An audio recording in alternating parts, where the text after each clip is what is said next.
이어서 4교시 시작합니다. 4교시에는 스토아 학파와 쌍벽을 이뤘던 에피쿠로스 학파에 대해서 또 동영상 2개를 보고 제 설명을 하겠습니다. 자, 먼저 보시죠. 뚝딱 철학. 오늘은 에피쿠로스 철학에 대해서 얘기를 해보죠. 에피쿠로스 하면 떠오르는 게 쾌락주의인데요. 사실은 에피쿠로스의 철학은 쾌락주의라기보다는 힐링의 철학에 가까워요. 좀 오해가 많은데요. 그래서 현대인들한테 필요한 게 사실은 에피쿠로스의 철학이에요. 자, 바로 들어가시죠. 고대 그리스 지중해 지역에 아주 수많은 도시국가들이 있었는데요. 사실은 이것들은 말이 국가이지 그 규모가 우리가 생각했던 것보다 크지 않아요. 가장 컸다라고 하는 아테네에는 시민들이 한 10만 명 정도 있었는데요. 물론 여기에는 여자와 노예는 빼야 돼요. 왜냐하면 그 당시 여자와 노예는 사람이 아니었어요. 재산이었죠. 그리고 좀 더 작은 도시국가에는 그 시민의 수가 뭐 10,000명 이하인데도 있었고요. 심지어 몇백 명짜리 도시국가도 있었다라고 해요. 스파르타가 망한 이유에 대해서 이렇게 설명하는 사람들도 있어요. 스파르타 내에서 빈부격차가 심해지면서 중산층이 붕괴됐다라고 해요. 그래서 시민의 수가 한 100여 명밖에 안 남았었대요. 그래서 망했다라고 말하는 사람들도 있어요. 뭐 어떻게 보면 지금 우리가 전원일기에 나오는 양촌리 정도 마을? 뭐 이 정도 생각하시면 될 것 같아요. 좀 과장해서. 자, 근데 BC 4세기경에 알렉산더라고 하는 걸출한 인물이 나타나서 아프리카, 그리스, 페르시아, 인도에 걸쳐서 대제국을 건설했어요. 그리고 알렉산드리아라고 하는 큰 도시들을 한 50개에서 70개 정도 만들었다라고 해요. 그러니까 전국 각지에서 막 몰려들었겠죠. 양촌리에서 조용히 오손도손 잘 살고 있는데 갑자기 세계화가 된 거예요. 그러니 뭐 양촌리 청년들이 거기 남아 있었겠어요? 다 도시로 몰려들었겠죠. 알렉산드리아 가니까 너무 좋아. 그 당시 문명을 헬레니즘이라고 하는데요. 헬레니즘 문명이 시각적 문명이에요. 굉장히 화려한 문명이에요. 거기다가 페르시아 여자, 인도 여자 예쁘죠. 그러니 뭐 양촌리 청년들이 뭐 정신 못 차렸겠죠. 그런데 막상 지내려다 보니까 너무 힘들어. 살인적인 물가에 취직은 안 돼. 거기다가 그 당시 그리스어를 헬라어라고 하는데 헬라어 모르면 뭐 사람 취급도 못 받아. 인간미도 없어. 너무 힘든 거예요. 그래서 다시 양촌리로 돌아가려다 보니까 도시국가는 이미 사라지고 없어. 갈 데가 없는 거예요. 군중 속에 고독을 느끼기 시작한 거죠. 이때 나타난 사람이 에피쿠로스예요. 에피쿠로스는 사람들을 모아갖고 어디 조용한 데로 들어가서 대한공동체를 만들었어요. 정원이라고 하는 대한공동체를 만들었는데요. 여기서 자기네들끼리 생활을 하기 시작한 거예요. 이때 사람들이 원하는 게 뭐냐면 힐링이에요. 힐링을 통한 행복. 이게 사람들이 원했어요. 에피쿠로스는 인간의 감정을 딱 2가지로만 봤는데요. 행복과 불행, 즐거움과 괴로움, 쾌락과 고통. 중요해지는 건 행복해지는 거예요. 즐거워지는 것. 쾌락이에요. 행복이 곧 선이다. 이렇게 된 거죠. 자, 근데 어떻게 하면 행복해지겠어요? 불행하지 않으면 행복하겠죠. 왜냐면 인간의 감정이 2가지밖에 없으니까. 그래서 에피쿠로스는 행복을 이렇게 정의 내렸어요. 자기가 갖고 싶은 것뿐에 자신이 가지고 있는 것. 뭐 이건 돈이 될 수도 있고 명예가 될 수도 있고 권력이 될 수가 있고 뭐 여러 가지 될 수가 있겠죠. 뭐 돈을 예를 들어 봅시다. 내 수준에 10,000원밖에 없어. 근데 나는 100만 원이 갖고 싶어. 그러면 내 행복도는 1이에요. 엄청 불행해. 열심히 일해서 100만 원을 벌었어요. 그러면 내가 원하는 게 100만 원이에요. 이때는 내가 1억을 또 원해. 그러면 1억분의 100만 원. 내 행복도는 여전히 1이에요. 나는 영원히 행복해질 수가 없어요. 이래서는. 그러면 방법을 바꿔야겠죠. 나는 10,000원이면 충분해. 라고 자기 체면을 거는 거예요. 뭐 정신승리 하자라는 거죠. 그러면 나는 내가 지금 현재 가지고 있는 것만으로 나는 행복해질 수가 있는 거예요. 그래서 에피쿠로스는 이렇게 말했어요. 물과 빵만 있으면 나는 신도 부럽지 않다. 그래서 실제로 물하고 빵만 먹었다라고 해요. 치즈도 있었는데 일부러 안 먹었대요. 가끔씩만 먹었대요. 왜냐면 맨날 먹으면 맛이 없으니까. 가끔 먹으면서 그것을 만끽했다라는 거예요.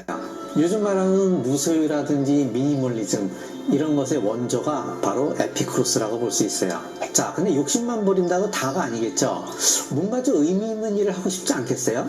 태어났는데 뭔가 사명 같은 게 있지 않겠어요? 근데 에피쿠로스는 그렇게 생각하지 않았어요. 인생은 원래 무의미한 것이기 때문에. 에피쿠로스는 데모크리토스의 원전론을 받아들였는데요. 인간은 그냥 원자들의 이합집산일 뿐이라고 본 거예요. 그냥 흩어지면 그냥 끝나는 거라고 본 거예요. 그러니 목적, 의미, 사명감 이런 거 필요 없어요. 그냥 행복하면 다다. 이렇게 본 거예요. 근데 좀 살다 보면 심심해지겠죠.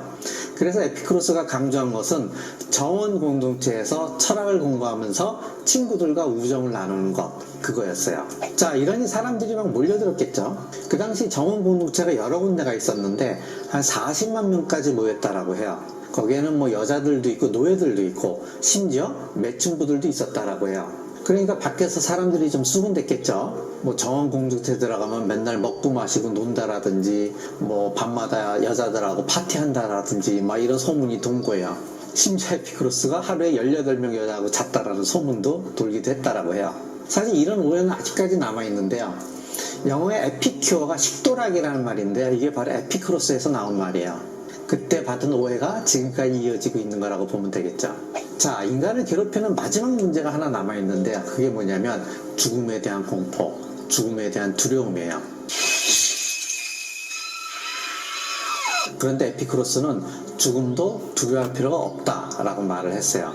왜냐하면 우리가 살아있을 땐 죽을 수 없죠. 그러니까 우리가 죽으면 존재하지 않아요. 따라서 우리는 죽음을 두려워할 필요가 없다라는 거예요. 자, 물질적 고통에서도 벗어났죠? 정신적 고통에서도 벗어났어요. 철학을 공부하고 우정을 나누면서 심심하지도 않아. 죽음에 대한 공포도 없어. 어떤 욕망에서도 흔들리지 않아. 이게 행복이 아니면 뭐가 행복이에요? 에피쿠로스는 이러한 상태를 아타락시아라고 했어요. 이러한 아타락시아를 추구하는 철학, 이것이 바로 쾌락주의예요. 자, 한 줄 요약. 동서고금을 막론하고 인간이 원하는 행복은 똑같다. 네. 또 하나 보겠습니다.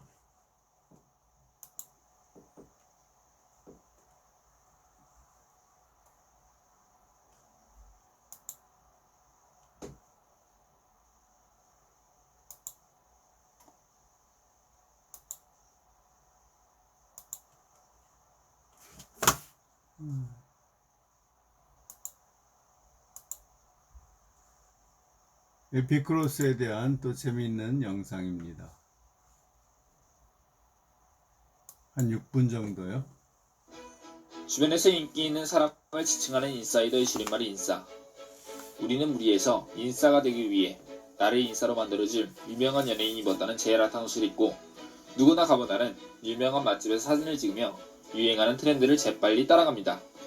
인싸로 자리매김하기 위한 여러 인싸 아이템들을 자신을 내세우는 무기로 장착하면서 사람들의 이목을 끌고 있죠. 그리고 그런 사람들의 관심을 받는 자신의 모습을 바라보며 흐뭇해하고 즐거워합니다.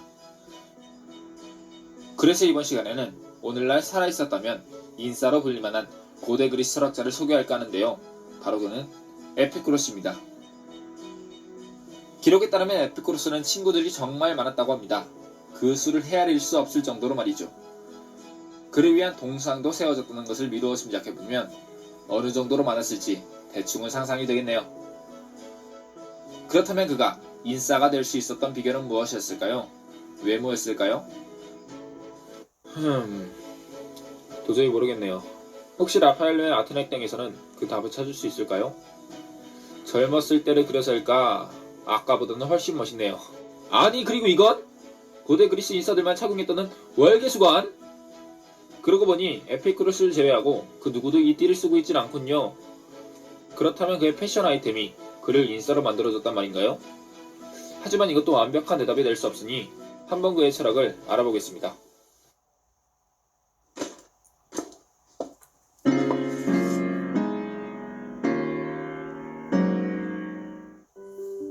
에피쿠로스는 아주 단순한 사유를 가지고 있던 사람이었습니다.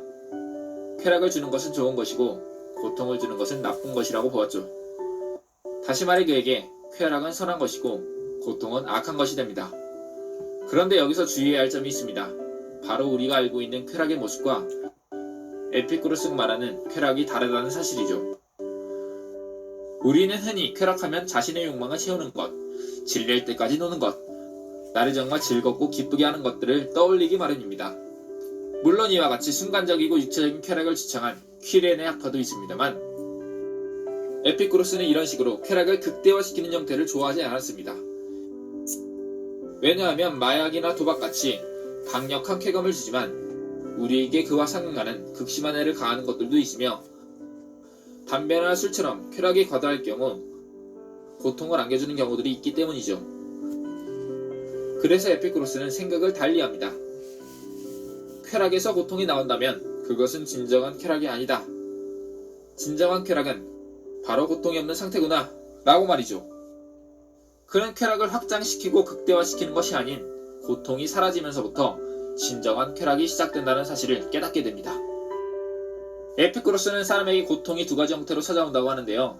첫째는 질병이나 자연적 욕구의 결핍에서 오는 육체적 고통이고, 둘째는 상처의 아픔, 괴로움과 두려움 등에서 오는 정신과 마음의 고통입니다. 먼저 그는 기본적인 의식주 생활과 건강만으로도 육체적 고통이 해결될 수 있을 것으로 보았는데요. 이처럼 육체적 고통에서 헤어나오는 것은 그에게 중요한 과제 중 하나였습니다. 그러나 그가 더 중요하게 생각했던 것은 마음과 정신의 평온함이었습니다. 왜냐하면 육체의 고통이 비교적 짧고 금방 지나가는 반면 마음과 정신의 고통은 과거와 현재 그리고 미래할 것 없이 오랫동안 지속되기 때문이죠. 우리는 다른 사람에게 상처받은 과거의 기억 때문에 아파하며 현재 자신의 처지를 다른 사람과 비교하여 괴로워하며 아직 다가오지 않을 미래의 죽음으로 인해 두려워하며 평생을 고통받고 있습니다. 에피쿠로스는 이러한 고통에서조차도 완전히 해방된 자유롭고 마음이 편안한 최고의 쾌락적 형태를 추구했는데요. 바로 그 상태를 일컬어 아타락시아라고 합니다. 정말 어려운 일이겠지만 아픈 기억보단 행복했던 기억을 떠올림으로 다른 사람과 비교하기보다 현재 자신의 모습에 만족해하므로 감격이 없는 죽음보다는 행복한 인생의 끝을 바라보므로 마음과 정신의 고통에서 하나씩 빠져나올 수 있다면 이보다 더 기쁜 일이 어디 있을까요? 에피쿠로스는 매일의 끼니를 약간의 빵과 물만으로 해결해도 불평하지 않았고 특별한 날에 치즈를 더해 진수성찬을 벌이는 검소한 삶을 살았습니다. 그가 이와 같이 생활할 수 있었던 것은 식사의 사치를 부려 다른 사람에게 자랑하기보다 자신 스스로의 만족감을 아는 지혜를 더 중요하게 생각했을 뿐만 아니라 실제 빵과 물만으로도 배고픔을 해결하는데 충분했기 때문이죠. 어? 이걸? 이게 반찬이 남았는데 좀 버리긴 아까운 것 같아서. 이걸 어떻게 먹어? 아니 왜 못 먹어? 밥 한 그릇은 뚝딱하겠구만. 이렇게 보니 그의 생각이 아주 단순하진 않았지만 한편으론 자기만족 같네요. 고통의 제거를 시작으로 쾌락을 얻을 수 있다고 본 에피쿠로스는 그저 친구들이 서로가 가진 것을 선뜻 나누어 배고픔과 목마름 그리고 추위에 떠는 사람들이 없기를 원했습니다.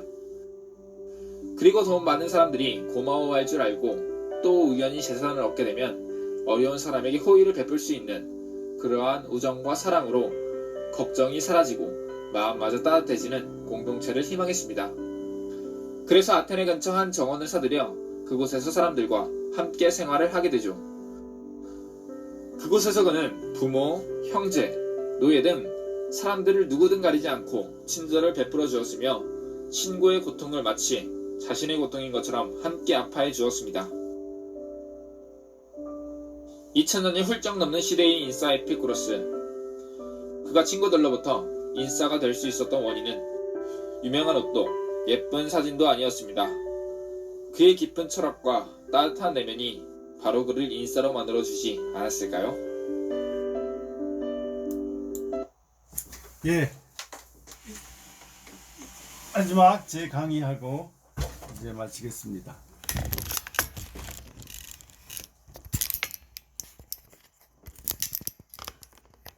예. 먼저 지난 스토아주의에 대한 책은 여기 한국에 번역이 되어 있는 것이 있고요. 또 에피쿠로스가 쓴 쾌락이라는 책이 있어요. 예.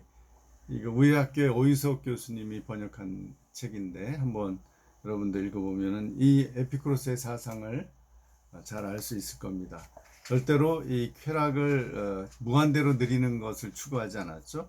오히려 적절한 쾌락을 추구한 것이 바로 이 쾌락주의자 에피쿠로스였습니다. 그는 사모스라는 피타고라스가 난 섬이 있어요. 왜 성경에 나오는 반모섬 있죠? 반모섬 옆에 파트모스 바로 옆에 이제 사모스인데 터키에 아주 가깝습니다. 거기에서 두 유명한 그리스의 철학자가 나왔죠. 피타고라스하고 로마의 에피쿠로스하고. 그는 300여 권의 저술을 했다고 하고요. 결혼도 안 했고 아이도 없었고 물론 BC 270년에 요로결석으로 사망했습니다. 에피쿠로스는 그 당시에 여성은 여성은 시민이 아니고 재산이다 이렇게 얘기할 정도였는데 남편에게 속했다는 거죠. 그랬는데 여성을 정식 회원으로 처음으로 받아들였어요. 자기 공동체, 이 소위 정원 가든이라고 하는 정원 공동체. 제가 지금 그 오산에 이제 시골에 살고 있는데 정말 여기는 조용하고 좋습니다. 이런 데가 이제 정원이죠. 물론 이제 공동체를 이뤄서 살았죠. 그래서 에피쿠로스가 추구한 게 고통을 줄이는 거죠.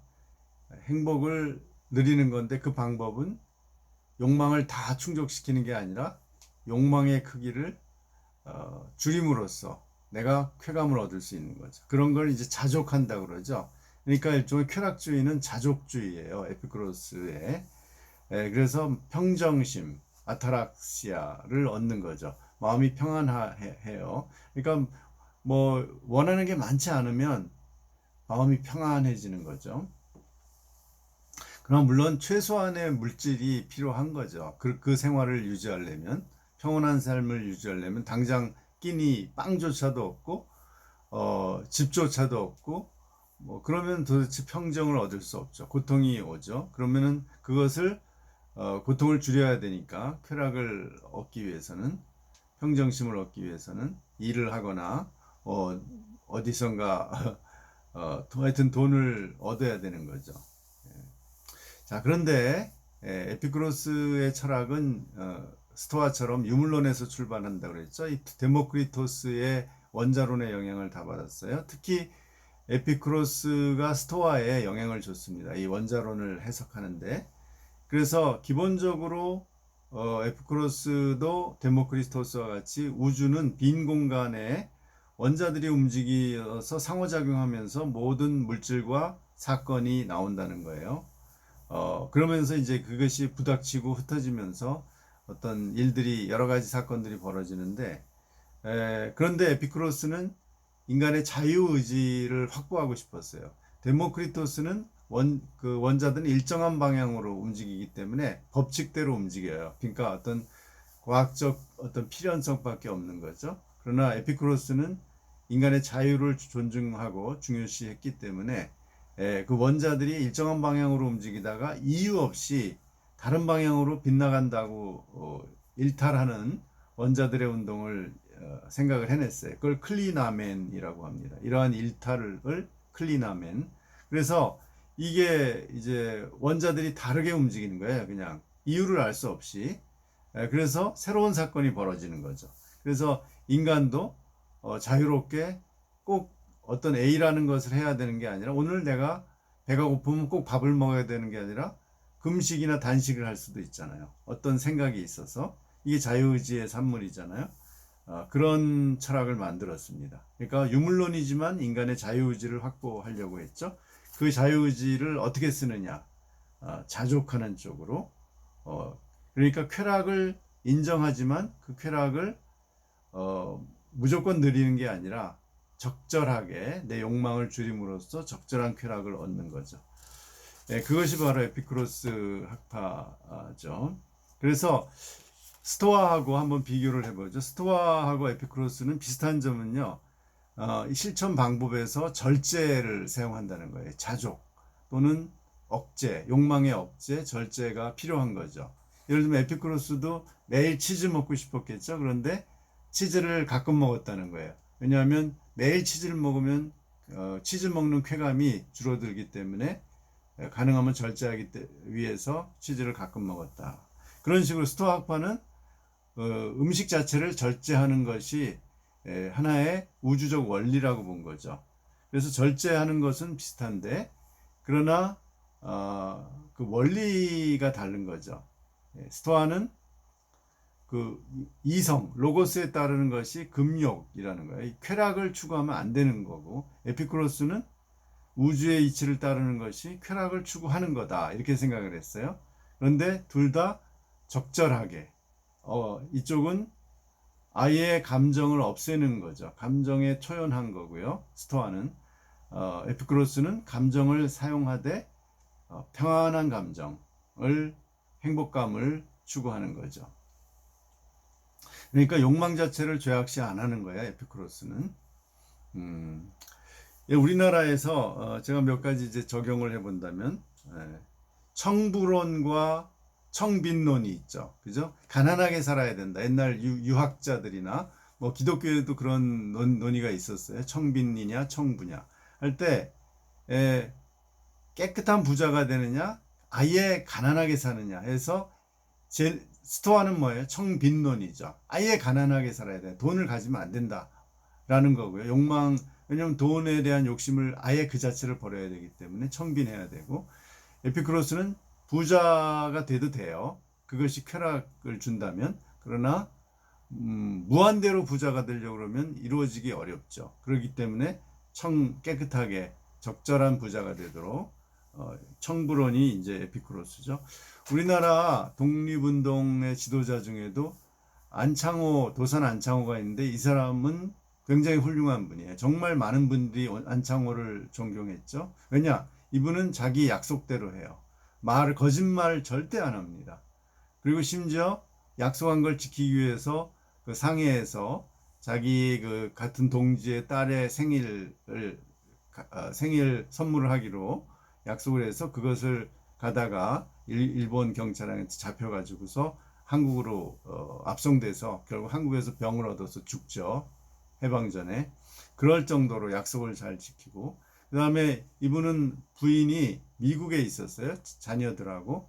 그래서 상해에 자기는 임시정부에 있었기 때문에 부인과 오래 떨어져서 살았습니다. 그런데 단 한 번도 외도를 하지 않았습니다. 심지어는 이분이 굉장히 깔끔하고 멋있는 분이기 때문에 여러 여성들이 어필을 했는데도, 심지어는 침실에도 들어오고 그랬는데도 다 당신의 그 열정이면 그 열정을 독립운동에 쏟아라, 이렇게 하면서 아주 깨끗하게 살았어요. 그러니까 이런 것이 이제 스토아적인 태도죠.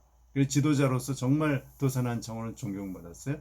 그러나 안창호 옆에 이제 김구와 여운형이라는 또 우리 지도자들이 안창호를 많이 따랐는데요. 여운형은 스포츠맨이에요. 물론 둘 다 크리스찬이에요. 그런데 여운형 씨는 아주 운동도 잘하고 말도 잘하고 성격도 화끈하고 에피쿠로스에 가깝다는 거죠. 이 에피쿠로스 학파에 즐길 거를 즐기면서. 도산 안창호는 유일한 취미가 꽃을 갖고 꽃에 물 주는 거라고 그랬어요. 아주 최소한도로 욕망을 절제했죠.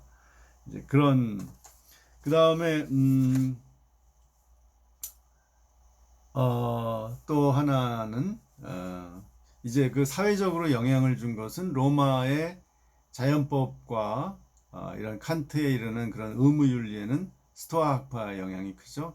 그래서 칼빈도 스토아 학파의 세네카를 굉장히 좋아했어요. 그래서 세네카에 대한 책을 주석을 달아서 그 세네카의 책에 주석을 달아서 출판을 하기도 했습니다.